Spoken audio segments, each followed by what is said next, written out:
Top news. TDP, Janasena, బీజేపీల ఉమ్మడి మేనిఫెస్టోపై CM Jagan కీలక వ్యాఖ్యలు చేశారు. సార్వత్రిక ఎన్నికల ప్రచారంలో భాగంగా అన్నమయ్య జిల్లా కలికిరి నియోజకవర్గంలో మంగళవారం ఏర్పాటు చేసిన సభలో ఆయన మాట్లాడుతూ కూటమి మేనిఫెస్టో విడుదలకు ముందు ఢిల్లీ నుంచి బీజేపీ అధిష్టానం చంద్రబాబుకు ఫోన్ చేసింది. మేనిఫెస్టోలో మీ ఫోటోలు పెట్టుకోండి, ప్రధాని మోదీ ఫోటోలు పెట్టొద్దని చెప్పారని ఆసక్తికర వ్యాఖ్యలు చేశారు. చంద్రబాబు హామీలు మోసమని వాళ్ళు గుర్తించారని, అందుకే మేనిఫెస్టో కాపీలపై మోడీ ఫోటో పెట్టేందుకు బీజేపీ ఒప్పుకోలేదని అన్నారు. కూటమిలోని ముగ్గురి ఫోటోలు మేనిఫెస్టో కాపీలపై పెట్టుకునే పరిస్థితి లేదని ఎద్దేవా చేశారు. అన్న ఉదాహరణ ఒక్కసారి మీరు 2014 ఎన్నికల్లోకి వెళ్లి చూస్తే మీకే అర్థమవుతుంది. ఆ ఎన్నికల్లో 2014 ఎన్నికల్లో ఇదే పెద్ద మనిషి చంద్రబాబు నాయుడు గారు రైతులను, పొదుపు సంఘాల అక్క చెల్లెమ్మలను ఈ 2 ఉదాహరణలు నేను చెబుతాను. తన మాటలు నమ్మి తనకు ఓటు వేస్తే ఆ తర్వాత ఏ రకంగా రైతన్నలు నష్టపోయారు, ఆ తర్వాత ఏ రకంగా నా అక్క చెల్లెమ్మలు నష్టపోయారు అన్న 2 ఉదాహరణలు మీ అందరి సమక్షంలో ఈ రోజు ఉంచుతాను. అప్పటిలో 2014లో 87,612 కోట్ల రూపాయలు వ్యవసాయ రుణమాఫీ అని చెప్పి బ్యాంకుల్లో పెట్టిన బంగారాన్ని విడిపిస్తాను అని చెప్పి చివరికి రుణమాఫీ కథ దేవుడెరుగు 0 వడ్డీ సైతం ఎగ్గొట్టిన పరిస్థితులు కూడా మనమంతా కూడా మన కళ్ళారా చూసాం. 3 సార్లు ముఖ్యమంత్రిగా చేశాడు. ఏ ఒక్క రోజు ఒక్క రూపాయి కూడా రైతన్నలకు పెట్టుబడికి సహాయంగా, రైతు భరోసాగా ఒక్క రూపాయి కూడా ఇచ్చిన పరిస్థితులు లేవు.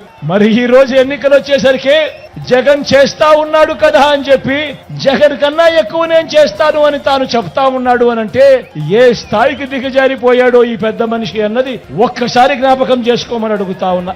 నా అక్క చెల్లెమ్మల కోసం ఈ 58 నెలల కాలంలో మీ జగన్, మీ బిడ్డ ఓ ఆసరాతో పాటు ఓ 0 వడ్డీ, ఓ చేయూత, ఓ కాపు నేస్తం, ఓ ఈబీసీ నేస్తం, నా అక్క చెల్లెమ్మల పేరిట 31 లక్షల ఇళ్ల పట్టాలు రిజిస్ట్రేషన్, అందులో నిర్మాణంలో ఉన్న 22 లక్షల ఇళ్ల నిర్మాణం, వారి పిల్లలకు చదువులకు తోడుగా ఓ జగనన్న విద్యా దీవెన, ఓ జగనన్న వసతి దీవెన, ఓ అమ్మ ఒడి నా అక్క చెల్లెమ్మలకు తోడుగా ఎప్పుడూ కూడా ఎవరు కూడా చూడని విధంగా, ఆలోచన కూడా చేయని విధంగా వారందరికీ కూడా మహిళా సాధికారతకు అర్థం చెబుతూ ఏకంగా చట్టం చేసి మరి నామినేటెడ్ పదవుల్లో, నామినేషన్ పై ఇచ్చే కాంట్రాక్ట్లలో 50% రిజర్వేషన్లు నా అక్క చెల్లెమ్మలకు చట్టం చేసి మరి చేసింది ఎప్పుడు అనంటే మీ బిడ్డ హయాంలోనే అని కూడా గర్వంగా ఈ సందర్భంగా చెప్తా ఉన్నా. అవ్వ తాతలకు, వితంతువులకు అందుతా ఉన్న పెన్షన్ ఇంటికే 3,000 రూపాయలు ఇస్తూ ఇంటికే వెళ్లి ఇవ్వడం మొదలైంది ఎప్పుడు అనంటే అది కేవలం ఈ 58 నెలల కాలంలో మీ బిడ్డ ముఖ్యమంత్రిగా ఉండగానే జరిగింది అని కూడా గర్వంగా కూడా చెప్తా ఉన్నా. ఆ అవ్వ తాతల పెన్షన్ కూడా ఎన్నికలకు 2 నెలల ముందు వరకు అప్పట్లో కేవలం 1,000 రూపాయల పెన్షన్ ఉంటే ఆ 1,000 రూపాయలు 3,000 చేసింది కూడా మీ బిడ్డ పాలనలోనే అని కూడా ఈ రోజు గర్వంగా కూడా తెలియజేస్తా ఉన్నాడు. ఆ చేసిన 3,000ను 3,500కు మీ బిడ్డ పెంచుకుంటూ పోతాడు అని కూడా మీ బిడ్డ గర్వంగా తలెత్తుకొని చెప్తా ఉన్నాడు.